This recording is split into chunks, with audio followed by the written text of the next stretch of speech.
Hello everyone, welcome on our YouTube channel conceptual study point. इस video में हम बात करेंगे cognitive development, cognitive changes which occur in our life throughout life in different stages which cognitive changes occur in different stages. We will discuss in this video, we can say that. So in infancy means cognitive changes in infancy stages have already discussed in previous videos, जहाँ पर हमने किस किस की बात की थी, physical change, cognitive change, psychosocial change and linguistic change in infancy के ऊपर एक कंप्लीट वीडियोस हमने इस पे डाली हुई है। अब हम इस वीडियो में जो बात करने वाले हैं वो जो cognitive development, cognitive changes in early school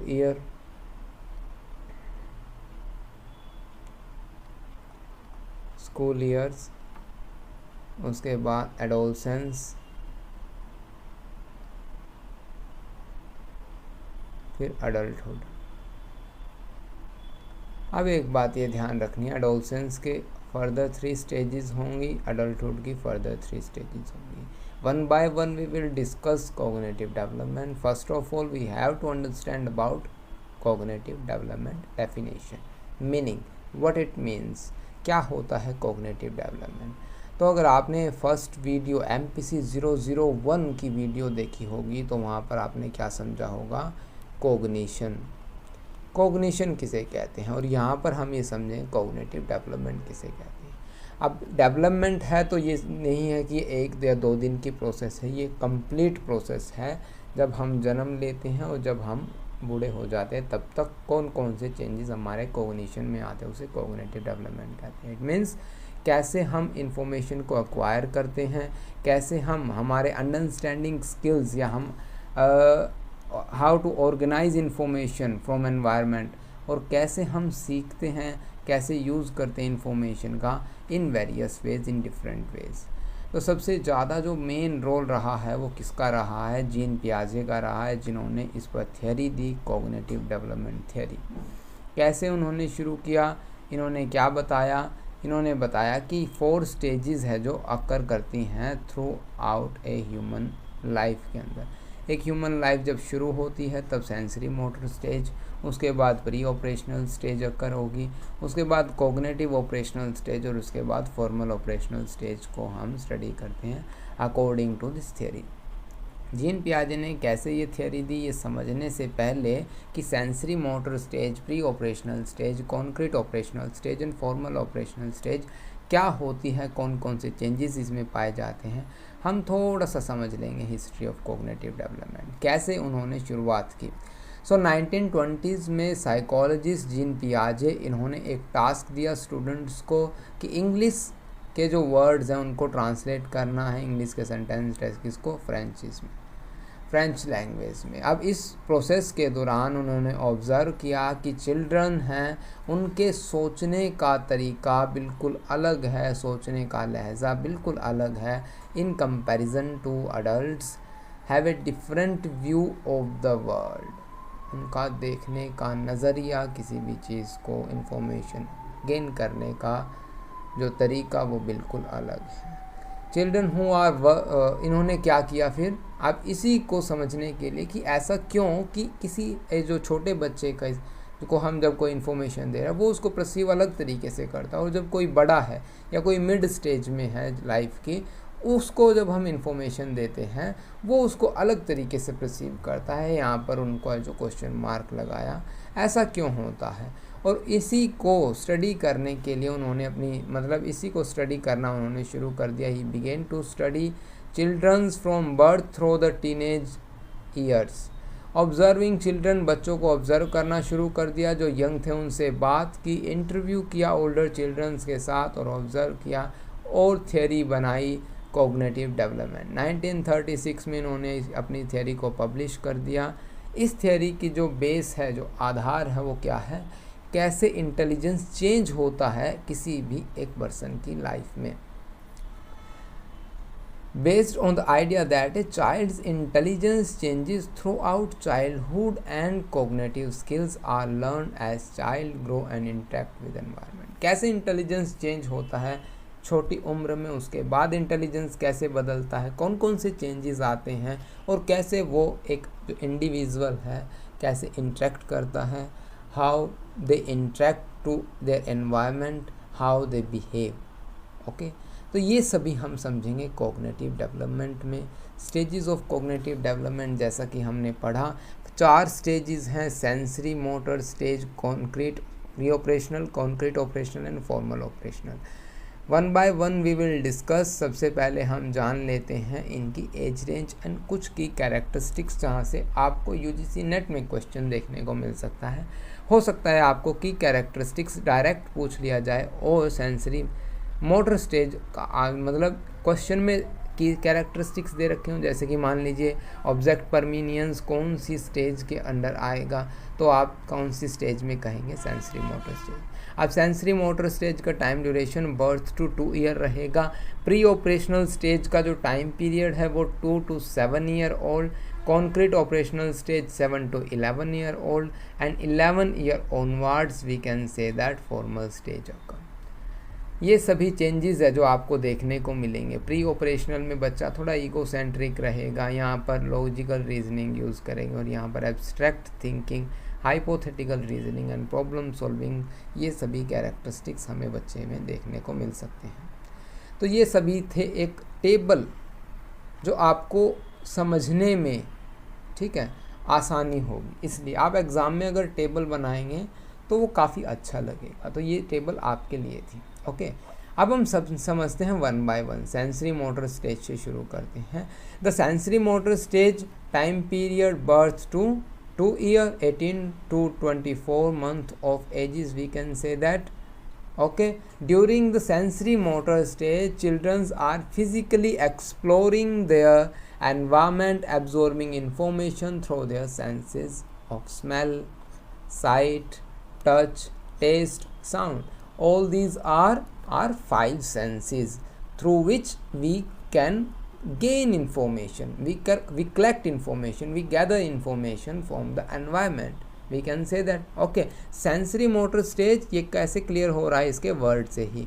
इस स्टेज में एक बच्चा उसकी सेंसेस का यूज़ करके एनवायरनमेंट से इंफॉर्मेशन कलेक्ट करता है और उनके प्रति रिएक्ट करता है, ठीक है, इसको कहेंगे हम sensory motor stage. Physically exploration होगा बाहर से 5 सेंसेस की मदद से, कौन कौन सी, nose, eyes, skin, tongue and ear, all these are 5 senses. And किस तरह information, smell, sight, touch, taste and sound, these are the information medium. अब रही बात नेक्स्ट, आगे पढ़ते हैं। The most important skill gain in this sensory motor stage object permanence. सबसे जो महत्वपूर्ण है वो क्या रहेगा यहाँ पर, ऑब्जेक्ट परमीनियंस। ये आप नोट कर लीजिए, इस स्टेज में सबसे महत्वपूर्ण है ऑब्जेक्ट परमीनियंस। अब ऑब्जेक्ट परमीनियंस क्या होता है, आपने नोट किया होगा जब कभी आपने बच्चों के सामने क्या किया, एक पेन आपके सामने रख दिया बच्चों के सामने, तो बिल्कुल छोटी स्टेज में। अब देखिए टाइम ड्यूरेशन दे रखा है, मैं बार बार बताऊँ आपको, बर्थ टू 2 ईयर, 2 साल तक के बच्चे की उम्र के बच्चों को है जो आप पेन दिखाते हैं, उसके बाद आप पेन को गायब कर लेते हैं।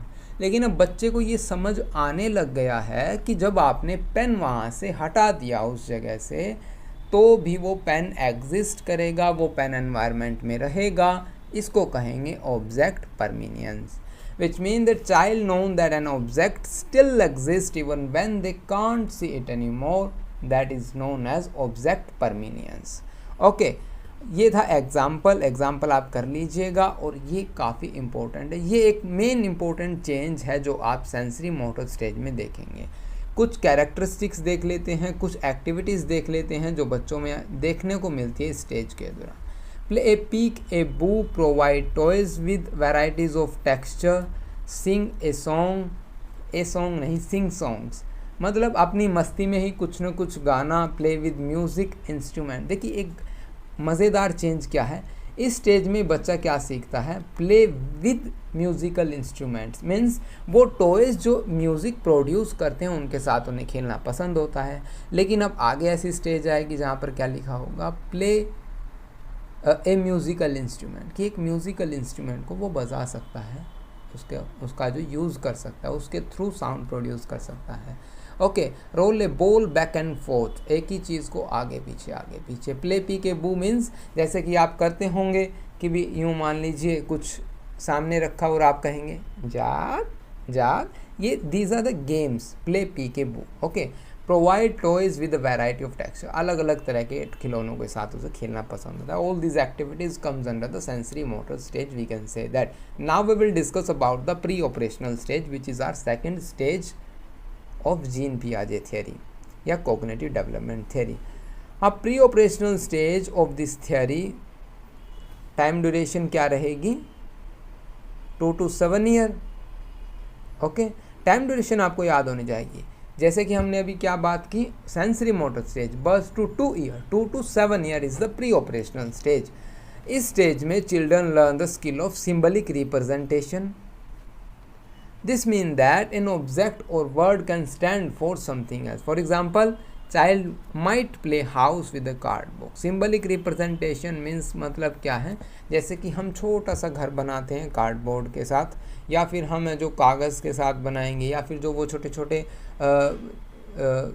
बिल्डिंग ब्लॉक्स होते हैं उनके थ्रू हम बनाते हैं कुछ ना कुछ शेप्स, वो क्या है, सिंबलिक रिप्रेजेंटेशन बच्चा लर्न करता है। At this stage children learn assume that other people see the world and experience emotion the same way they do. उनको लगता है जैसा वो देखते हैं किसी भी चीज़ को, मीन्स जैसा उनका देखने का नज़रिया है किसी चीज़ को, वो सेम है मेरे पेरेंट्स का, मेरे नाइबर्स का, जो भी मेरे आसपास लोग हैं सभी का वही नज़रिया है, उनको ऐसा लगता है।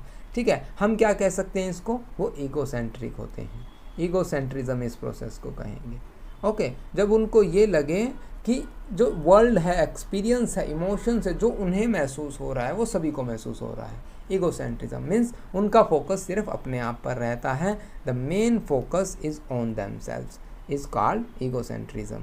सेंट्रिज्म एक अलग भी कैरेक्टरिस्टिक्स है प्री ऑपरेशनल स्टेज में, जिसका मतलब क्या है, only able to focus on one aspect of the problem और सिचुएशन, सिर्फ एक ही एस्पेक्ट को देखना। हम ये कह सकते हैं दूसरों के पॉइंट ऑफ व्यू को ना समझना, दूसरे के नज़रिए को ना समझना, ये भी हो सकता है। और ये भी हो सकता है कि प्रॉब्लम को सिर्फ एक ही एस्पेक्ट से समझना, मुझे चाहिए, क्यों चाहिए, मतलब पेरेंट्स ने क्यों नहीं दिया, ये कुछ नहीं पता, कि हो सकता है पेरेंट्स की इकोनॉमिक कंडीशन ऐसी ना हो, आर्थिक स्थिति ऐसी ना हो, आपको इतना एक्सपेंसिव टॉय दिला सकें, लेकिन आपने सोचा कि भी नहीं, ऐसा उन्होंने जानबूझकर नहीं दिलाया। तो सिर्फ एक ही प्रॉब्लम, किसी भी सिचुएशन का सिर्फ एक ही एस्पेक्ट देखें, सिर्फ एक ही पहलू पर नज़र डालेंगे। ओके, जैसा कि एग्जाम्पल देखिए, काफ़ी इंटरेस्टिंग एग्जाम्पल यहाँ पर क्या है, a child might become upset that a friend has more piece of candy than they do even if their own pieces are bigger. जबकि उसके पास बड़े बड़े पीसीज है कैंडी के, उसके फ्रेंड के पास छोटे हैं लेकिन थोड़े से ज़्यादा हैं, तो उसे उसके क्या लग रहा है कि उसके फ्रेंड के पास ज़्यादा कैंडीज़ हैं, उसके पास कैंडीज़ कम हैं। तो ये क्या है, सिर्फ प्रॉब्लम का एक ही पहलू है, one aspect of the problem. Okay, next हम किस पर बात करेंगे, देखिए कुछ एक्टिविटीज़ देख लेते हैं जो आपको प्री ऑपरेशनल स्टेज में देखने को मिलेंगी। प्ले हाउस और schools, build fort, colours, paint, play with dough using building blocks, play cards, ये सभी आते हैं एक्टिविटीज़ में सेंसरी और प्री ऑपरेशनल स्टेज में। अब हम बात करते हैं concrete operational stage which is the third stage in the cognitive development theory. Concrete operational stage time duration क्या रहेगी, 7 to 11 years. During this stage a child develop the ability to think logically. अभी आपको सिर्फ ये ध्यान रखना है concrete operational stage और प्री ऑपरेशनल स्टेज में क्या डिफरेंस है। यहाँ पर तो हम लॉजिकली सोचते हैं और वहाँ पर हम एब्स्ट्रैक्ट थिंकिंग हमारी शुरू हो जाती है फॉर्मल ऑपरेशनल स्टेज में। चलिए डीपली करते हैं इसको। एबिलिटी टू थिंक, सबसे मेन इंपॉर्टेंट पॉइंट यही है, ability to think logically and problem solve, but can only apply this skill to object they can physically see. It means we can't imagine, we can't think about those objects which are abstract, which are not present in front of our eyes. We can say that we can only apply these skills to object they can physically see, जिसको हम सिर्फ अपनी आँखों से देख सकते हैं. ठीक है, जैसा कि मान लीजिए मैं कहूँ x लेट, हम कहते हैं ना let x is equal to 10. अब ये फॉर्मल स्टेज का ऑपरेशन है कि हमने माना कि x की वैल्यू 10 है. अब आपको क्या पता वो x का क्या है, कैसा दिखता है, कैसे हम उसको कंसीडर करेंगे, ये सभी स्किल्स आती है फॉर्मल स्टेज में.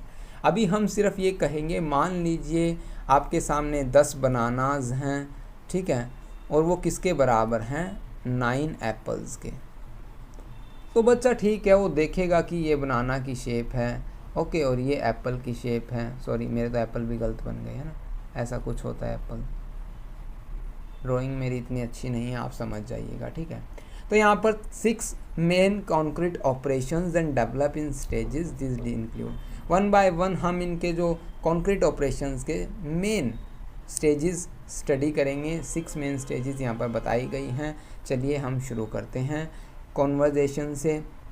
These skills mean that a child understands that the amount of the something or the number of particular objects stay the same even when it look different. जैसा कि आपने clay का example देखा होगा.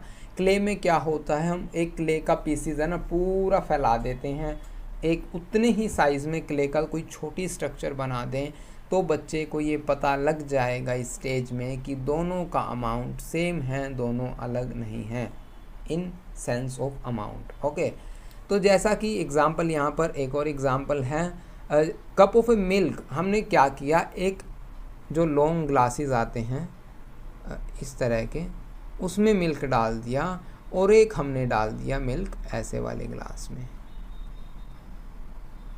अब आप ये कहेंगे ये कौन सा ग्लास है ना, अब लगेगा आपको ग्लास, ए ग्लास. ठीक है, अब लॉन्ग ग्लास है ये, इसका जो है डायमेंशन कुछ इस तरह है. ठीक है, तो हो सकता है ये मिल्क यहाँ पर इतना तक भर जाए, ये ग्लास, ठीक है, इतना फिल हो जाए, और यहाँ पर ये सिर्फ इतना ही रहे. तो यहाँ पर बच्चे को पता लग जाएगा कि यहाँ पर स्ट्रक्चर अलग है. ठीक है, अमाउंट सेम है, the amount did not change. Okay, तो इसको हम क्या कहेंगे, कॉन्जर्वेशन. सॉरी. ओके, नेक्स्ट आता है हमारा second point, classification. It means जब बच्चे को हम मान लीजिए 6 कलर दे दें, 6 कलर्स नहीं, 6 कलर के क्या दे दें, पेन दे दें हमारे पास, 6 टाइप ऑफ पेन. अब हम उनको कहें, मान लीजिए हमारे पास 100 पेन्स है, आप क्लासीफाई कीजिए, उनको अलग अलग कर दीजिए. रेड कलर एक तरफ, ब्लू कलर एक तरफ, ग्रीन कलर एक तरफ, या डार्क ब्लैक कलर एक तरफ. ये सभी हमें अलग अलग करने हैं. तो इस स्टेज में बच्चा क्या कर पाएगा, उनको क्लासीफाई कर पाएगा. Ability to sort item by specific classes, colour, shape, size, उनको कैटेगरी वाइज बिल्कुल सेट कर देगा. ये होगा क्लासिफिकेशन. ओके, कि वो आसानी से क्लासीफाई कर पा रहा है चीज़ों को. नेक्स्ट आता है हमारा सीरिएशंस. थर्ड पॉइंट है seriation. The skills involve arranging object in series logical order. जैसे कि मान लीजिए बच्चे को क्या दे दिया हमने, ब्लॉक्स दे दिए, कुछ यूँ, फिर यूँ, फिर इससे बड़ा यूँ, और इससे बड़ा यूँ. हमने इसको बताया कि आप इसको अरेंज कीजिए, तो वो क्या करेगा, इसको इस पर लगा देगा, इसको इस पर लगा देगा, और इसको इस पर लगा देगा. इसको क्या कहेंगे, सीरिएशन. रिवर्सिबिलिटी. फोर्थ पॉइंट है हमारा, the skill is understanding that a process that can be reverse. जैसे कि हम बैलून में क्या करते हैं, एयर फिल करते हैं. ठीक है, लगा के अपना पूरा दम लगाएंगे, हवा भरेंगे उसके अंदर. ठीक है, पूरा बड़ा कर देंगे बैलून को, उसके बाद क्या होगा, उसको निकाल देंगे, फिर बड़ा करेंगे, फिर निकाल देंगे. बच्चों को बैलून काफ़ी पसंद होते हैं, वो आसानी से उसको फूटने नहीं देते, वो कोशिश करते हैं खेलें, फिर उसकी हवा निकाल दे, फिर खेलते रहें. तो ये है रिवर्सिबिलिटी कि कोई भी काम है उनको रिवर्स किया जा सकता है। हम आगे लेकर जा रहे हैं किसी भी चीज़ को, फॉर एग्जांपल जैसा कि बलून में बताया कि हम इसको ऐसा कर सकते हैं, उसकी शेप को दोबारा वापस पहले जैसा भी बना सकते हैं, रिवर्सिबिलिटी। डिसेंटरिंग किसे कहेंगे? Fifth point, the skills allow a child to focus on more than one aspect of problem. जैसा कि हमने कहाँ पर पढ़ा था, ईगोसेंट्रिज्म में पढ़ा था, सेंट्रिज्म जहाँ पर वो अपने पॉइंट ऑफ व्यू पर ज़्यादा फोकस कर रहा था। लेकिन डिसेंटरिंग के अंदर क्या होगा, जो हमारी कौन सी स्टेज चल रही है, ये कॉन्क्रीट ऑपरेशनल स्टेज चल रही है, इसमें क्या होगा, इसमें बच्चा मोर than one aspect of a problem situation at the same time can analyse, can see, can focus. Okay, अब यहाँ पर क्या होगा, प्रॉब्लम के सिचुएशन के किसी एक पहलू को छोड़कर वो दूसरे पहलू को भी ऑब्जर्व कर सकता है, ध्यान दे सकता है। जैसे कि मान लीजिए 2 candies bar might look like the same on the outside, लेकिन बच्चों को पता लग जाता है कि इनका फ्लेवर अंदर से अलग है। जैसे कि एग्जांपल ले लेते हैं स्प्राइट का और लिम्का का, ठीक है, दे आर सिमिलर, अगर हम देखें वो सिमिलर है, लेकिन जब हम उनको कंज्यूम करते हैं उनका टेस्ट डिफरेंट होता है। तो ये डिसेंटरिंग का एग्जांपल हम समझ सकते हैं। ट्रांजिटिविटी किसे कहेंगे? 6 पॉइंट है हमारा, the skill provide an understanding of how things related to each other. कैसे चीज़ें एक दूसरे से रिलेट करती है। जैसे कि एग्जांपल यहाँ पर लिखा है कि John is older than Susan, Susan is older than Joe, तो obviously this implies that John is older than Joe. कैसे ये एक चीज़ को दूसरे चीज़ के साथ कनेक्ट कर पा रहे हैं।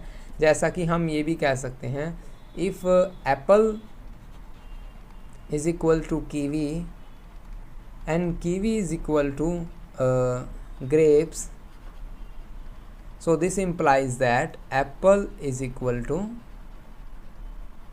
grapes, हम ये कह सकते हैं। तो ये क्या हो गया हमारा कॉन्क्रीट ऑपरेशनल स्टेज। कुछ एक्टिविटीज़ की बात कर लेते हैं। Appropriate activities to do during the concrete operational stage including using cups. For example demonstrate how 1 cups of water fills 2 half cups. 1 गिलास पानी से ही हमने 2 गिलास पानी को भर दिया, तो कौन सा ज़्यादा होगा, बच्चों को पता लग जाएगा। दोनों का अमाउंट सेम है, सिर्फ हमने 2 गिलास में जो उसको डिस्ट्रीब्यूट कर दिया, अलग अलग डाल दिया, बाकी अमाउंट चेंज नहीं हुआ है। Problem the solve logic problem, simple logical problems को सोल्व कर पाएंगे। Practice basic maths, crosswords, puzzles, okay, play board games, all these are activities which we can see under the age of cognitive operational stage or 7 to 11 year old. okay, तो ये था हमारा concrete operational stage. Now we will discuss about the formal operational stage. formal operational stage जो कि last stage है cognitive development theory की, Piaget's theory की last development stage formal operational stage. इस स्टेज में क्या डिफरेंस बताया था मैंने, यहाँ पर बच्चा एब्स्ट्रैक्ट थिंकिंग शुरू कर देता है। एब्स्ट्रैक्ट थिंकिंग मीन्स वो उन चीज़ों के बारे में भी सोच पाएगा जो कि उसके सामने नहीं है, या हम कहेंगे जैसे कि जो उसको कैसे समझें इसको हम, जैसे कि वहाँ पर हमने कौन कौन सी चीज़ें बताई थी जो हम हमारी आंखों के सामने होंगी। एब्स्ट्रैक्ट थिंकिंग जिसको हम इमेजिन कर सके, कल्पना कर सके, जो हमारे एट प्रेजेंट हमारे सामने नहीं है लेकिन हम उसको कंसिडर करते हैं। इस स्टेज में ability to make conclusion based on information gain from a person's environment, conclusion निकालने लग जाते हैं बच्चे। एनवायरनमेंट में से इकट्ठा किया इन्फॉर्मेशन को और वहाँ से कंक्लूजन निकाल लेंगे। एग्जाम्पल क्या है, मान लीजिए एक डॉग को एनिमल की कैटेगरी में डालने की बजाय बच्चा क्या करेगा कि एनिमल तो है ही है, लेकिन हम इसको एनिमल की बजाय क्या कह सकते हैं, पिटबुल कह सकते हैं, बुलडॉग कह सकते हैं, जर्मन शेफर्ड कह सकते हैं, रॉटविलर कह सकते हैं। जो भी उसको सामने जो भी ब्रीड उसकी पता होगी, ठीक है, इन्फॉर्मेशन एनवायरनमेंट से उठाई है, और उसको जानवर कहने की बजाय वो उसको एक कैटेगरी प्रोवाइड करेगा कि ये इस कैटेगरी का है, इस ब्रीड का डॉग है, ठीक है। डिडक्टिव रीजनिंग हम इसको समझेंगे। अब कुछ एक्टिविटीज़, जैसे कि मैंने सबसे बेस्ट एग्जांपल कौन सा बताया था, फर्स्ट और इस वाली कंडीशन में कितना फ़र्क हो गया। अब यहाँ पर प्ले विद म्यूज़िकल इंस्ट्रूमेंट की बजाय क्या आया आपके सामने, play A musical instrument. play board games, learn to cook, solve crosswords and logic puzzles, explores hobbies and read books। अब देखिए जो चीज़ें हमारे सामने है ही नहीं, हम उसके बारे में कैसे सोच सकते। जैसे कि आपने पज़ल का गेम खेला होगा कभी ना कभी, अगर नहीं खेला तो आप खेलिए उसको। उसमें क्या होता है, आपके सामने यूँ लगा लीजिए कोई पिक्चर बनानी है आपको ब्लॉक्स की। अगर आपने भाटिया बैटरी ऑफ सेल किया है तो भी मैं आपको बता देता हूँ, उसमें भी होता है ऐसा कुछ, है ना। मान लीजिए ये हैं, ओके, दो ब्लू बॉक्स हैं और 1 रेड बॉक्स है। अब आपको जो स्ट्रक्चर बनानी है, ये भी संभव है कि मान लीजिए वो यूँ बनानी है कि रेड बॉक्स आपको ऊपर लेके आना है और जो ब्लू बॉक्स हैं वो आपको एक इसके साइड में और एक इसके नीचे यूँ करना है। लेकिन उसके अंदर क्या होता है, इतनी स्पेस होता है, इनके साइजेस में थोड़ा सा डिफरेंस होता है और उसको मूव करना होता है बिना बॉक्स को उठाए, बिना ब्लॉक्स को उठाए। ठीक है, अब ऐसा कैसे करेंगे, हमारे ब्रेन में कि फ़ोटो बन जाएगी कि अच्छा ऐसा बनाना है। तो हम क्या करें, जो चीज़ हमारे सामने नहीं है उसको हम सोचने की कोशिश करें और उसको बनाने की कोशिश करें। ये एक एग्ज़ाम्पल है, मतलब एक एग्ज़ाम्पल आप समझ सकते हैं ऐसा कुछ। अब ये थी 4 स्टेजेस, आपको 4 स्टेजेस में से कोई भी मतलब इनमें से कोई सी पे भी है जो आपको क्वेश्चन देखने को मिल सकता है और आप राइट डाउन कर सकते हैं। काफ़ी अच्छी तरह से हमने बिल्कुल सिलेक्टेड लाइंस आपके लिए राइट डाउन की हैं, ठीक है। और अब आप ये जो एग्ज़ाम में इनका यूज़ कर सकते हैं। अब बात आती है, पियाजे कहते हैं कि हम कैसे सोचना शुरू करते हैं, ठीक है, जिससे हम किस डेफिनेशन से, किस से समझेंगे, स्कीमाज एंड कंस्ट्रक्टिविज़म। इसे कहते हैं स्कीमाज। क्या होता है कंस्ट्रक्टिविज़म?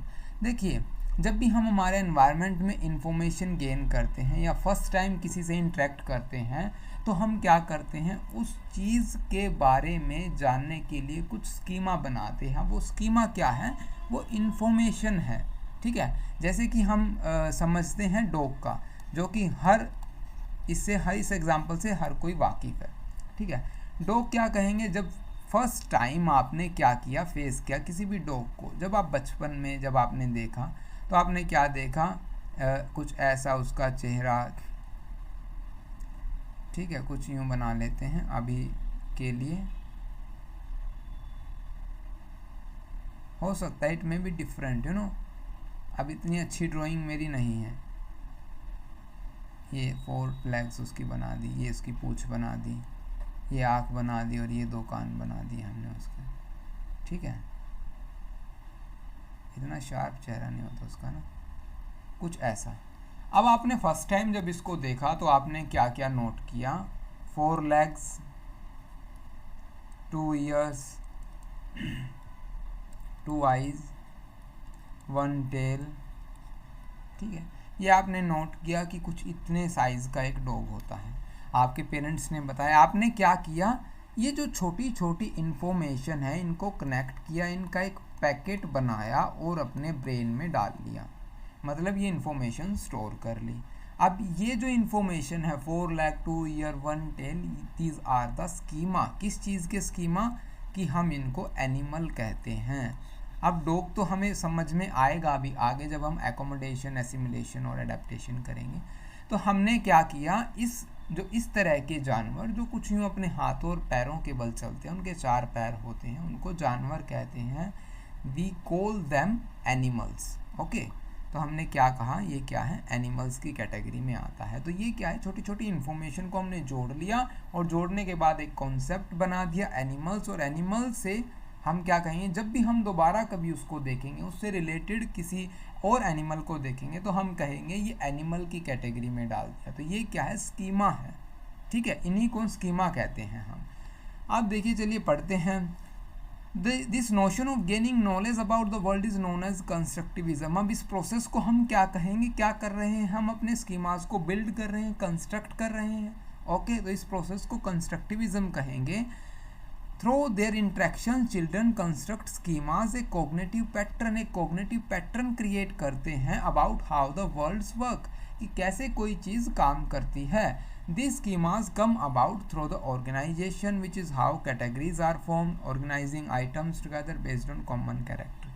कैरेक्टरिस्टिक्स, ये सभी कॉमन कैरेक्टरिस्टिक पर बेस्ड होते हैं। ये हम कहाँ से सीखते हैं? हमारे एनवायरनमेंट से सीखते हैं, किसी ऑर्गेनाइजेशन से सीखते हैं, स्कूल से सीखते हैं, हमारे फ्रेंड सर्कल से सीखते हैं, ठीक है, या फिर हमारे पेरेंट्स से सीखते हैं। तो ये सभी हमें जो स्कीमास बनाने में हमारी मदद करती हैं।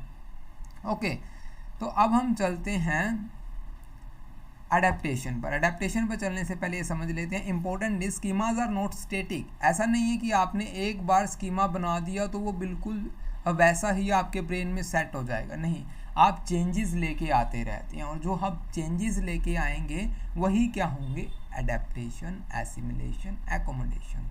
They can be improved, updated with new information. हम उनको इम्प्रूव करते रहते हैं, अपडेट करते रहते हैं विद न्यू इन्फॉर्मेशन से। When childrens learn new information they do not disregard their previous schemas, instead they build upon them. जब वो नई किसी इन्फॉर्मेशन से इंटरेक्ट करते हैं, ऐसा नहीं है कि वो उसको मना कर देंगे, नहीं नहीं, ये मेरे पॉइंट ऑफ व्यू से ऐसा तो हो ही नहीं सकता, ऐसा नहीं करते। वो ये समझते हैं, ठीक है, ये एविडेंट है, ये इसके बिल्कुल सबूत हैं हमारे सामने, तो हम इनको मानेंगे, हम अपने स्कीमाज में मॉडिफाई करेंगे, मॉडिफिकेशन करेंगे। तो उस मॉडिफिकेशन को क्या कहेंगे? अडेप्टेशन कहेंगे। ओके, अब कैसे ये समझेंगे? सबसे पहले आपने स्ट्रे डॉग देखे होंगे, ठीक है, ये सभी के साथ हुआ होगा। आपने क्या देखे होंगे? स्ट्रे डॉग देखे होंगे। उसके बाद आपको ब्रीड्स के बारे में पता चला होगा कि बुलडॉग होता है, पिटबुल होता है, डोकोमो वाला डॉगी होता है, ठीक है, या फिर हम रोटविलर होता है। इस तरह की आपने जो ब्रीड्स देखी होंगी, लेकिन ऐसा नहीं किया होगा आपने कि जब आपने देखा तो ये डॉगी है ही नहीं, ये कोई कुत्ता है ही नहीं, ये तो कोई और ही है, इसका नाम कुछ और है। आपने ऐसा तो नहीं किया होगा, लेकिन आपने क्या किया? उसके अपने जो स्कीमाज आपके ब्रेन में बने हुए हैं उन्हीं को मॉडिफाई किया, उनमें थोड़ी थोड़ी इन्फॉर्मेशन डाली कि इस तरह की स्ट्रक्चर को हम पिटबुल कहेंगे, इस तरह की स्ट्रक्चर को हम रोटविलर कहेंगे, इस तरह की स्ट्रक्चर को हम बुलडॉग कहेंगे, इस तरह की स्ट्रक्चर को हम लब्रा कहेंगे। तो ये सभी ब्रीड्स आपने धीरे धीरे क्या करी? अपने ब्रेन में इन अपने जो एग्जिस्टिंग स्कीमाज हैं उनके साथ मॉडिफिकेशन किया, उनमें इम्प्रूव किया, उनमें अपग्रेडेशन की, ये हम कह सकते हैं। अब इस अपग्रेडेशंस को क्या कहेंगे? Adaptation. Okay, adaptation describe how children update their current cognitive organisations and schemas with new information. कैसे हम हमारे एग्जिस्टिंग स्कीमाज को बदल रहे हैं, किससे? नई इन्फॉर्मेशन से। तो वो प्रोसेस कहलाएगी अडेप्टेशन। अब अडेप्टेशन दो तरीके से होती है, कौन कौन से? एक होती है एसिमिलेशन से, दूसरी होती है एकोमोडेशन से। तो आपको ये याद रखना होगा, अडेप्टेशन आएगी सबसे ऊपर, ये कंप्लीट प्रोसेस को कहते हैं। और अडेप्टेशन के दो पार्ट है, एसिमिलेशन, ओके, और यहाँ पर एक बात करेंगे एकोमोडेशन, ये आपको याद रखना है। अब एसिमिलेशन क्या कहते हैं, एकोमोडेशन क्या कहते हैं? जब आपको अपनी एग्जिस्टिंग इन्फॉर्मेशन में माइनर सा चेंज करना हो, ठीक है, थोड़ा थोड़ा चेंज करना हो, उसको कहेंगे एसिमिलेट करना। ओके, जो हम पहले से जानते हैं उसी में थोड़ा सा बदलाव कर दिया, उसे कहेंगे एसिमिलेशन, ठीक है। लेकिन जब आपकी कंप्लीट इन्फॉर्मेशन कोई बदला जा रहा है, ठीक है, उसको क्या कहेंगे? Accommodation, in simple words. अब चलते हैं डेफिनेशंस पर। Assimilations occur when we modify, change new information to fit into our schemas what we already know. It keep the new information or experiences and add to what already exists in our mind. Example, a child sees a zebra for the first time and name it erroneously as a horse, an animal more familiar to in order to experience. अब आपने horse के comparison अगर हम करें तो कौन कौन से सिमिलर एनिमल्स आपने देखे होंगे? एक को कहते हैं म्यूल, अगर आपको पता हो तो म्यूल किसे कहेंगे? खच्चर को। देखा है आपने? एक जो होता है जिसको हम गधा कहते हैं, एक घोड़ा हो गया हॉर्स, और एक हो गया जेब्रा। जब आपने सबसे पहले क्या देखा होगा, वो आपके एनवायरनमेंट पे डिपेंड करता है आपने क्या देखा होगा, लेकिन हम ये कंसीडर करके चलते हैं, आपने सबसे पहले क्या देखा? घोड़ा देखा। ओह माय गॉड, आपने सबसे पहले क्या देखा? घोड़ा देखा नंबर 1 पर, ठीक है। जब आपने सेकंड टाइम क्या देखा? खच्चर देखा, म्यूल देखा एक दूसरे नंबर पर। क्या होता है, कितना फ़र्क होता है दोनों में आपको पता है? डिफरेंस आपको पता होगा, लेकिन फिर भी मैं बता देता हूँ जिन बच्चों को नहीं पता है। घोड़े की हाइट काफ़ी होती है, ठीक है, लेकिन खच्चर थोड़ा सा चपटा होता है, थोड़ा सा हेल्दी होता है और है ना थोड़ा सा मंदरा हाइट का होता है, बिल्कुल लो लेवल हाइट में, ठीक है, उसको कहते हैं खच्चर। ठीक है, डिफरेंस काफ़ी होता है, लेकिन ये सिर्फ मेन डिफरेंस है जिससे हम पहचान सकते हैं। ठीक है, तो उसके बाद हमने देखा गधा म्यूल से भी बिल्कुल छोटा। अब जेब्रा तो बिल्कुल अलग होता है, उस पर तो ब्लैक एंड वाइट आपको चेक देखने को मिलेगा। ठीक है, तो ये क्या हो रहा है, इन्फॉर्मेशन में थोड़ा थोड़ा बदलाव हो रहा है। ठीक है, एकोमोडेशन पर चलते हैं। It is refer to the part of the adaptation process, ये भी अडेप्टेशन का पार्ट है। सबसे पहले हमने डिस्कस कर लिया था, लेकिन ये लिखना ज़रूरी है, क्यों है, क्योंकि जब हम एक चीज़ को बार बार राइट डाउन करते हैं, बोलते हैं, समझते हैं, तो वो क्या होता है, हमें हमारी लॉन्ग टर्म मेमोरी में चला जाता है, जैसे कि हमने वर्किंग मेमोरी कॉन्सेप्ट में समझा था। Okay, the process of accommodation involve altering one's existing schemas और ideas as a result of new information and new experiences. जब हमने फर्स्ट टाइम कुछ नया एक्सपीरियंस किया और हमारे सारे प्रीवियस एक्सपीरियंसेस रिजोल्व हो जाते हैं, मीन्स गायब हो जाते हैं, हम उनको रिप्लेस कर देते हैं नए एक्सपीरियंस के साथ, उसको कहेंगे एकोमोडेट करना, एकोमोडेशन करना। When the child was told about a particular animal to be a dog and it has 4 legs, the child start calling all 4-legged animal as a dog. He learns different animals such as cat, mouse, etc. This learning of new knowledge, new experience is known as accommodation. जैसा कि हमने बताया, हमने क्या किया, ये animals हैं, 4 legs, 2 ears, 1 tail, 2 eyes, all these are characteristics of animal. लेकिन जब एक बच्चा फर्स्ट टाइम किसी एनिमल को देखता है, हम कह सकते हैं डॉग को देखा, उसको पता चल गया डॉग है। सेकेंड टाइम उसने किसको देखा, वॉल्फ को देखा, अब उसको ये थोड़ी पता चलेगा ये डॉग है, वो तो यही कहेगा ना ये डॉग है, वो ये नहीं कहेगा एनिमल है। तो इसलिए हम उसको डिफरेंस बताएंगे, ये कम्प्लीटली जो this is completely different from dog. अब क्यों डिफरेंट है वो भी उसको समझाएंगे। अब ये जब हम समझाएंगे वो समझता है तो कम्प्लीटली चेंज, उसका जितनी भी इन्फॉर्मेशन उसके पहले है वो कम्प्लीटली चेंज हो जाएगा। एक और स्कीमा बनेगा कि अच्छा तो वोल्फ इसे कहते हैं, डॉग इसे कहते हैं, फिर कैट को देखेगा, कैट इसे कहती है, फिर माउस को देखेगा, माउस इसे कहते हैं। तो ये धीरे धीरे करके नई नई इन्फॉर्मेशन को एकोमोडेट करेगा, नई नई इन्फॉर्मेशन उसके ब्रेन में सेट हो जाएंगी, नए नए स्कीमाज उसके ब्रेन में बन जाएंगे। तो इसको हम कहेंगे accommodation. I hope you will understand, you are understanding. okay, अब आती है बात इक्विलिब्रियम। what is equilibrium?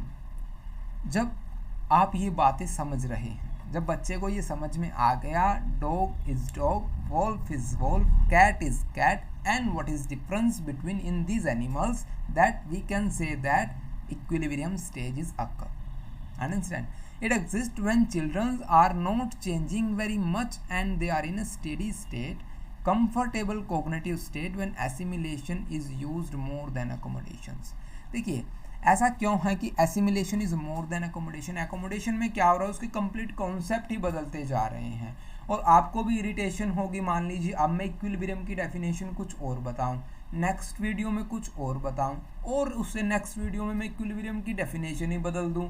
ठीक है, तो आप इरिटेट हो जाएंगे, आप फोकस नहीं कर पाएंगे, आप समझ नहीं पाएंगे इक्विलिब्रियम वास्तव में होता क्या है, what it means, what is the original definition, real definition क्या है, आप नहीं समझ पाएंगे।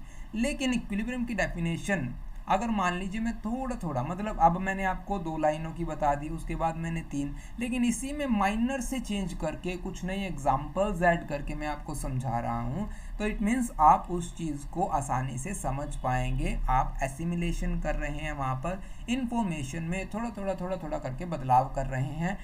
जहाँ पर एसिमिलेशन ज़्यादा यूज़ हो रहा है इस कंपैरिजन टू एकोमोडेशन, तो वहाँ पर इक्विलिब्रियम स्टेज आपको देखने को मिलेगी। अब जहाँ पर एकोमोडेशन मोर यूज़ होगा, ज़्यादा यूज़ होगा किसके कंपैरिजन में, एसिमिलेशन की कंपैरिजन में, उसको क्या कहेंगे, डिसइक्विलिब्रियम। अंडरस्टैंड? ओके, अब नेक्स्ट आता है back and forth. Back and forth means जब आप इक्विलिब्रियम कभी डिसइक्विलिब्रियम, इक्विलिब्रियम कभी disequilibrium, that stage is known as back and forth. Okay, तो ये थे सभी कॉन्सेप्ट हमने पढ़े। अब हम बात करेंगे cognitive changes in early adolescence.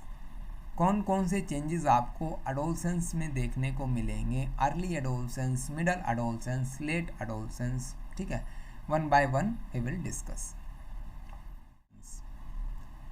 Early adolescence देखिए, टाइम पीरियड क्या रहेगा 11 to 14। अब हम एडोलसेंस में एंटर करने वाले हैं, अर्ली चाइल्डहुड से एडोलसेंस में आ गए हैं, ठीक है। इन स्टेजेस के बारे में हमने पहले भी पढ़ा है फिजिकल डेवलपमेंट चेंज में, सॉरी फिजिकल डेवलपमेंट में, ओके, ठीक है। तो अब हम बात करते हैं कौन कौन से कॉग्निटिव चेंजेस देखने को मिलेंगे एडोलसेंस में। फर्स्ट चेंजेस मिलेगा एब्स्ट्रैक्ट थिंकिंग। अब एब्स्ट्रैक्ट थिंकिंग 11 ऑनवर्ड्स है, तो हम कह सकते हैं जीन पियाजे की fourth stage formal operational stage work करेगी यहाँ पर, ओके। तो एब्स्ट्रैक्ट थिंकिंग डेवलपमेंट होगी। अब हम यहाँ पर क्या करना शुरू कर देते हैं, early adolescence start to think beyond concrete experiences. जो वास्तव में चीज़ें हैं उनकी बजाय हम काल्पनिक चीज़ों के बारे में भी, जो चीज़ें हैं नहीं एनवायरनमेंट में, उनके बारे में सोच सकते हैं। Can now engage in abstract thoughts, they can understand hypothetical situations, deductive reasoning to draw conclusions, जैसा कि हमने फॉर्मल ऑपरेशनल स्टेज में स्टडी किया। वही है, बस थोड़ा डिफरेंशिएट कर दिया है, लिखने का तरीका बदल गया है, बस चेंजेस वही मिलेंगे आपको, ठीक है। आप एग्ज़ाम्स में अगर ऐसे भी पॉइंट बनाकर लिखोगे तो एग्जामिनर काफ़ी खुश होगा, आपकी भी अंडरस्टैंडिंग होगी, क्लैरिटी होगी टॉपिक से, ओके। नेक्स्ट आता है Meta cognition and self reflections. अब यहाँ पर क्या होता है इस स्टेज में, एडोलसेंस में जब हम एंटर करते हैं कॉग्निटिव लेवल पर, पीपल्स या फिर हम कह सकते हैं students think about what they think. ये कहेंगे हम कि वो ये सोचते हैं कि हम क्या सोचते हैं, कि हम ये कह सकते हैं वो self aware of their thought process. उनकी थॉट प्रोसेस के बारे में उन्हें अवेयरनेस आ जाती है, हम सोच क्या रहे हैं, क्यों सोच रहे हैं, प्लान करेंगे, मॉनिटर करेंगे, एग्जीक्यूट करेंगे अपने प्लान्स को। ये सभी meta cognition and self reflections के अंडर आएगा।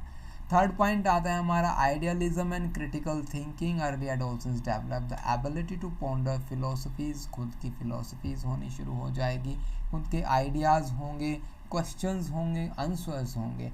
दे में शो है हाइटन सेंस ऑफ आइडियलिज्म, और कोशिश करेंगे कि संसार में कुछ ऐसा एनवायरनमेंट सेट किया जाए जहाँ पर न्याय हो, आदर्श हो, इस तरह से, ठीक है। फोर्थ पॉइंट आता है हमारा increase perspective taking. Increase perspective taking means अब वो दूसरों के पॉइंट ऑफ व्यू को समझेंगे कि दूसरा क्या कहना चाहता है, उसको अच्छा लगेगा या बुरा लगेगा। दिस लीड टू इम्प्रूव, जिससे क्या इम्प्रूव होगा, empathy and social understanding increase हो जाएगी।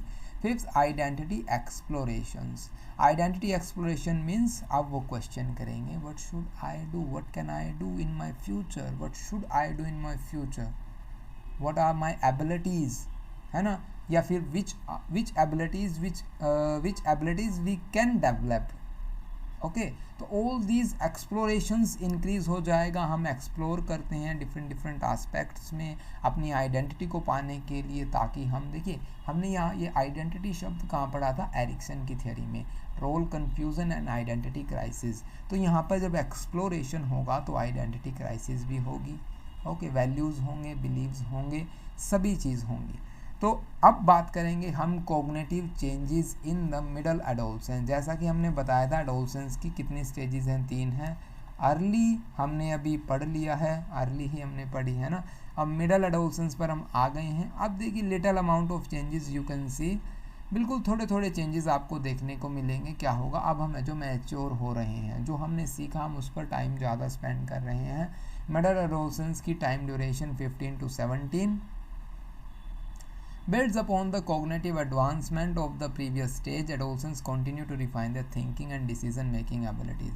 Abstract and hypothetical thinking, abstract reasoning become more sophisticated, aiding in understanding complex concept and social issues. Hypothetical deductive reasoning further more mature. देखा, abstract thinking अब और mature होगी, hypothetical जो thinking है हमारा, deductive reasoning है, ये भी सभी मैच्योर होती चली जाएगी। क्रिटिकल थिंकिंग की बात कर लेते हैं। Second point, middle adolescence develop better critical evaluation skills for assessing information and arguments. They become more discerning consumers of media and information. हम हमारे जो सोशल मीडियाज लगा लीजिए या मीडिया लगा लीजिए, इन्फॉर्मेशन का एक बेहतर यूज़ कर पाएंगे, एक अच्छे कंज्यूमर बन पाएंगे इस स्टेज में, क्योंकि हम बेहतर सोच पाते हैं, डिडक्टिव रीजनिंग यूज़ करते हैं, लॉजिकली, एब्स्ट्रैक्टली सब कुछ सोचते हैं। फ्यूचर ओरिएंटेड थिंकिंग, हम प्लान्स करेंगे, हमारे फ्यूचर रिलेटेड, एक्सप्लोरेशन से रिलेटेड है, ठीक है। Adolescents contemplates career path, higher education, life goals. आप ये सोचते हैं मेरे लिए क्या सही रहेगा क्या नहीं रहेगा, अगर मैं ऐसा करूँगा तो इट मे बी पॉसिबल, कुछ ऐसे कॉन्सिक्वेंसेस मुझे देखने को मिलेंगे। ओके, हम फ्यूचर ओरिएंटेड थिंकिंग हमारी हो जाती है। Identity consolidations, middle adolescence is the integration of various identity aspect explored earlier. जो उन्होंने पहले सोचा उनको जो इंटीग्रेट करने की कोशिश करती है कि व्हाट शुड आई डू, है ना। Adolescence establish A more stable sense of self. अब यही एक स्टेज है एडोलसेंस की जहाँ पर हमें खुद की एक जो क्या हो जाती है, सेंस होने लग जाती है। हम आइडेंटिटी फाइंड आउट करते हैं हमारी, कि हमें क्या बनना चाहिए, हम किसके लिए बने हैं, इस तरह के क्वेश्चंस का हमें जो आंसर्स निकाल पाते हैं। अगर जो बच्चा इस तरह के क्वेश्चंस का आंसर ना निकाल पाए वो कहाँ होगा, रोल कन्फ्यूजन में, एरिक्सन की negative side. Peer influence and decision making, adolescents' ability to think abstractly enables them to consider potential consequences more thoroughly when making decision, including those influenced by peers। वो सभी actions जो कि हमारे peers के द्वारा प्रभावित होंगे, peer influences and decision making में आएगा। ये 5 पॉइंट थे। अब हम बात करेंगे cognitive change in late adolescence. देखिए मैं बता रहा था आपको, बिल्कुल माइनर से चेंजेस आपको देखने को मिलेंगे, थोड़े थोड़े चेंजेस आपको देखने को मिलेंगे। कॉग्निटिव चेंज, अब हम अराउंड हो गए हैं 18 ईयर्स, हमारी एज 18 तक हो गई है, ठीक है। अब यहाँ पर कौन कौन से चेंजेस देखने को मिलेंगे, हमारी ये जो प्रॉब्लम सॉल्विंग की स्किल्स और भी कॉम्प्लेक्स हो जाएगी। एब्स्ट्रैक्ट और मोरल रीजनिंग्स में हम और भी ज़्यादा टफ प्रॉब्लम्स को सॉल्व कर पाएंगे। लॉन्ग टर्म गोल प्लानिंग होगी। इंक्रीज ऑटोनमी, हमारी है जो अब आज़ादी रहेगी, सीधी सी बात है, हम अपने डिसीजंस खुद ले पाएंगे। रिफ्लेक्शन एंड इंटीग्रेशंस, जो अब हम काम कर रहे हैं उसके बारे में हम सोच पाएंगे, उनको इंटीग्रेट कर पाएंगे, ठीक है, उनसे सीखेंगे जो हमने एक्शंस लिए हैं। तो ये सभी पॉइंट्स आपको लेट एडोलसेंस में लिखने होंगे और समझने होंगे। उसके बाद जो समझेंगे हम कहाँ पहुँच गए, अब हम पहुँच गए हैं कॉग्निटिव चेंजेस इन द हमारी जो थर्ड स्टेज है, early adulthood, middle adulthood, old age. अब वहाँ पर जैसे मैंने पैराग्राफ में लिखा, मैंने सोचा यहाँ पर कुछ ऐसे अरेंज कर दिया जाए डाटा कि एक ही शीट पर है जो डाउट्स क्लियर हो जाए। उसको भी हम हो सकता है नेक्स्ट वीडियो में आपको डिफ्रेंशिएट करके बताएं कि कुछ आप ऐसे भी है जो इन चेंजेस को याद रख सकते हैं, ठीक है। थोड़ा सा मुश्किल हो जाता है लेकिन अभी के लिए ये ही ज़रूरी है, क्योंकि आपको जो एग्ज़ाम में क्वेश्चन राइट डाउन करना है तो आपको कैसे आंसर करना है वो एक पैटर्न है, ठीक है। ब्लैक एंड ब्लू पेन आप यूज़ कीजिए, काफ़ी अच्छा लगेगा जब आप एग्ज़ाम में लिखेंगे। कॉग्निटिव चेंजेस की बात कर रहे थे हम, early adulthood, middle adulthood and old age. अब ये टेबुलर फॉर्म में है। फर्स्ट ऑफ ऑल हम देखेंगे कौन कहाँ चेंज आएगा। मेमोरी में, अर्ली अडल्टहुड में मेमोरी कहाँ होती है, पीक लेवल पर होती है हमारी पीक मेमोरी कैपेसिटीज़, जो भी हमें मिले सब कुछ याद कर पाते हैं, ठीक है। मेमोरी रिमेन स्टेबल, अब ये स्टेबल टाइम ड्यूरेशन होती है, मैंने फिजिकल डेवलपमेंट में भी बताया था। जो मिडल अडल्टहुड है वो स्टेबल है, ठीक है। यहाँ पर बहुत माइनर चेंजेस आपको देखने को मिलेंगे। Old age, some decline in memory recalls, अब ओल्ड एज तक जाते जाते हम है जो मेमोरीज को भूलना शुरू हो जाते हैं, पर्टिकुलरली एपिसोडिक मेमोरी है जो हम भूल जाते हैं, हम चीज़ों को रख कर भूलना शुरू कर जाते हैं, हमारी इवेंट्स को भूल जाते हैं। तो ये सभी है जो इश्यूज हमें देखने को मिलते हैं। Next, problem solving. Problem solving skills है जो काफ़ी बेहतर होती है अर्ली अडल्टहुड में। Problem solving skills continue to be well develop, बिल्कुल स्टेबल ड्यूरेशन में चलेगी। में experience challenges in complex problem solving, ठीक है। अब ओल्ड एज में जाने के बाद हम क्या करेंगे, जो कॉम्प्लेक्स प्रॉब्लम्स हैं उनको हम अवॉइड करना शुरू कर देंगे, हम इंटरेस्ट लेना बंद कर देंगे कि हम इसको सोल्व कर पाएँ, क्योंकि वहाँ पर प्रॉब्लम होने लग जाती है हमें प्रॉब्लम को सोल्व करने में, है ना। थर्ड पॉइंट आता है हमारा अटेंशन काफ़ी सस्टेनेबल होती है, यहाँ पर स्टेबल रहती है। मिडल अडल्टहुड में थोड़ी थोड़ी अटेंशन हमारी डिक्लाइन आपको देखने को मिलेगी, हम अटेंशन को लगातार कहीं भी फोकस नहीं कर पाते, सिलेक्टिव अटेंशन कर पाएंगे जहाँ पर हमारा इंटरेस्ट होगा, जो हमारे मतलब के लिए होगा, ठीक है, जो हमसे जुड़ा होगा।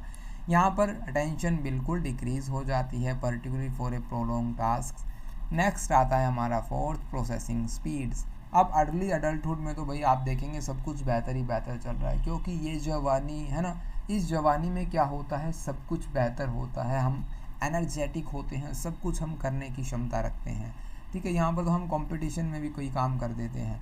Processing speed is at the peak level, यहाँ पर डिक्लाइन देखने को मिलेगा और यहाँ पर आपको बिल्कुल कम। Fluid intelligence and crystallize intelligence की बात करेंगे, बिल्कुल आपको अलग भी क्वेश्चन यहाँ से आ सकता है, वो भी डिस्कस करेंगे, लेकिन हम यहाँ पर फिर अर्ली अडल्टहुड, मिडल अडल्टहुड और ओल्ड एज में हम ये डिफरेंस देख रहे हैं। पीक लेवल पर strong ability to solve new problem, यहाँ पर देखिए आपको दो चीज़ें समझ आ जाएंगी। फ्लूइड इंटेलिजेंस किसे कहेंगे, जब हम न्यू प्रॉब्लम सॉल्विंग स्किल्स जब हम यूज़ करते हैं, नई सिचुएशंस, नई प्रॉब्लम्स, नया एनवायरनमेंट और हम उसको सोल्व कर रहे हैं, फ्लूइड इंटेलिजेंस। फ्लूइड इंटेलिजेंस अब अर्ली अडल्टहुड में क्या होगा, बिल्कुल बेहतर होगा, पॉजिटिव लेवल। फ्लूइड इंटेलिजेंस थोड़ा थोड़ा डिक्लाइन होना शुरू हो जाएगा और यहाँ पर बिल्कुल डाउन। क्रिस्टलाइज इंटेलिजेंस किसे कहेंगे, ये होता है हमारे एक्सपीरियंस पे, जितनी भी हमने आज तक जितने भी प्रीवियसली एक्सपीरियंसेस लिए हैं उनके बिहाफ पर हम प्रॉब्लम को सॉल्व करें, that is known as crystallize intelligence. In early adulthood we can say that continuous to expand as knowledge, experience and accumulate. ठीक है, continue to grow as knowledge and expertise expand, remain stable और में slightly decline. आपको जो experience में क्या होगा, आपने देखा होगा बड़े बुजुर्ग क्या कहते हैं कि यह अनुभव है, आपको ऐसा नहीं करना चाहिए। हो सकता है वहाँ पर वो कुछ इंटेलिजेंस वहाँ पर आपको कम देखने को मिला है, अदरवाइज ये स्टेबल रहता है क्रिस्टलाइज इंटेलिजेंस। अब हम बात करेंगे फ्लूइड इंटेलिजेंस, क्रिस्टलाइज इंटेलिजेंस, लेकिन इससे पहले ये नोट पढ़ लीजिए, ये ज़रूरी है। It is important to note individual experience can vary widely and while general trends exist, not everyone will experience these cognitive changes in the same way और द सेम एक्सटेंट। ये ज़रूरी नहीं है कि जितना जो चेंज है आपके पड़ोसी को हुआ है उतना ही चेंज आपको हो, या जितना आपको हुआ है उतना ही चेंज पड़ोसी को हो, है ना। ये ज़रूरी नहीं है, मतलब पड़ोसी सिर्फ एक एग्जाम्पल के लिए हम सभी के लिए यूज़ कर रहे हैं कि ये ज़रूरी नहीं है कि सभी में एक जैसा बदलाव आए, एक मात्रा में, एक क्वांटिटी में, एक एक्सटेंट में बदलाव आए, ऐसा कंपल्सरी नहीं है। It may be different from person to person. Okay, now we will discuss about fluid intelligence, what it means, fluid intelligence definition, characteristics of fluid intelligence, everything you have to know because direct questions you can see in your exams. Let's discuss about it. Fluid intelligence refers to the ability to think logically, solve new problems, adapt to new situations, identify pattern in information without relying prior knowledge or experience. यही सबसे बड़ा difference है। Fluid intelligence में क्या होता है, आप सब कुछ नया होता है, नई प्रॉब्लम होती है, नया सोल्यूशन, नई सिचुएशन, नया पैटर्न, ठीक है, लेकिन हमारी जो प्रीवियस नॉलेज है वो काम नहीं आती, ये होता है फ्लूइड इंटेलिजेंस। लेकिन क्रिस्टलाइज इंटेलिजेंस में क्या होता है, हमारी प्रीवियस नॉलेज के बिहाफ पर हम क्या करेंगे, प्रॉब्लम को सॉल्व करेंगे। सो कैरेक्टरिस्टिक्स क्या होंगे फ्लूइड इंटेलिजेंस के, quick thinking and problem solving in novel situation, बिल्कुल नई नई सिचुएशंस में हम प्रॉब्लम्स को सॉल्व कर पा रहे हैं। Ability to recognise pattern, relationship and connections, हम कनेक्शंस कर पा रहे हैं चीज़ों के बारे में, रिलेशनशिप चीज़ों के बीच में निकाल पा रहे हैं, क्या पैटर्न है वो देख पा रहे हैं। Capacity for abstract reasoning and drawing inferences, हम जो एब्स्ट्रैक्ट रीजनिंग कर पा रहे हैं, ठीक है।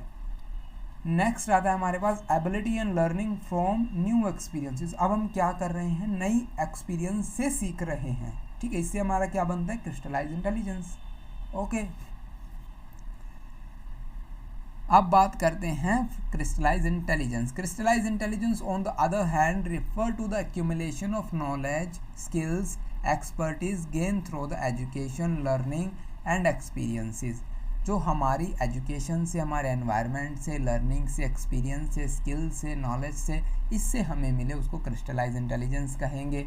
It involve using previously acquired information to solve problem, यही मेन डिफरेंस बताया था मैंने आपको कि वहाँ पर हम नई सिचुएशन, नई प्रॉब्लम, नया पैटर्न, नया सॉल्यूशन, सब कुछ नया, लेकिन यहाँ पर हम प्रीवियस एक्सपीरियंसेस के बिहाफ पर नई प्रॉब्लम को सॉल्व करते हैं या एग्जिस्टिंग प्रॉब्लम को सॉल्व करते हैं, डिसीजंस लेते हैं। Crystallize intelligence is dependent on the culture पर डिपेंड करता है, कल्चर एक्सपोजर क्या है, आपकी एजुकेशन क्या है, एक्यूमुलेशन ऑफ फैक्चुअल नॉलेज, कैसे आप एक्यूमुलेट करते हैं नॉलेज को, इन पर डिपेंड करता है क्रिस्टलाइज इंटेलिजेंस। कुछ कैरेक्टरिस्टिक्स की बात कर लेते हैं, reliance on existing knowledge and learn skills, affective problem solving based on prior experience, strong vocabulary, verbal reasoning, comprehensions, expertise in specific fields due to accumulation learning. All these are characteristics which comes under the crystallized intelligence and our chapter is done. हमारा chapter complete हो गया है। Complete cognitive changes हमने पढ़ लिए हैं। Early adulthood में, early schools year में, मिडल अडल्टहुड में, ओल्ड एज में, adolescence, early, middle and let adolescence, सभी हमने कवर कर लिए हैं। आई होप आपको कंटेंट समझ में आ गया होगा। समरी पढ़ लेते हैं एक बार हम। Fluid intelligence is about adapting and reasoning in new situation, while crystallized intelligence involve using accumulate knowledge to solve problem. Okay, both type of intelligence contribute to overall cognitive abilities. अब ऐसा नहीं है कि आपके अंदर फ्लूइड इंटेलिजेंस है तो आपकी कॉग्निटिव स्किल्स बढ़ गई, दोनों इंटेलिजेंस आपकी कॉग्निटिव एबिलिटीज़ को एनहांस करेंगे। Their interplay changes our a person's life span, ये चलता रहता है। ठीक है, तो हमने कर लिया है, सारे टॉपिक्स कवर हो गए हैं। आई होप आपको वीडियो अच्छी लगी होगी। कंटेंट अगर आप नोट्स चाहते हैं तो आपको ₹9 पर PDF पे करना होगा, आपकी बार नोट्स है जो पेड रहेंगे। अगर आपको कंटेंट अच्छा लगे तो आप नोट्स लीजिएगा, अगर आपका मन करे, अदरवाइज़ आप नोट्स को अपने आप भी बना सकते हैं, कोई इशू नहीं है। वीडियोस देखिए, समझिए और अपने एग्ज़ाम की प्रिपरेशन कीजिए। आई होप कंटेंट अच्छा लगा हो। कोई भी कमी डाउट आपको लगी हो या कुछ आपको सजेशन देना हो, आप हमें कमेंट बॉक्स में दे सकते हैं। Thank you for watching this video. Have a nice day.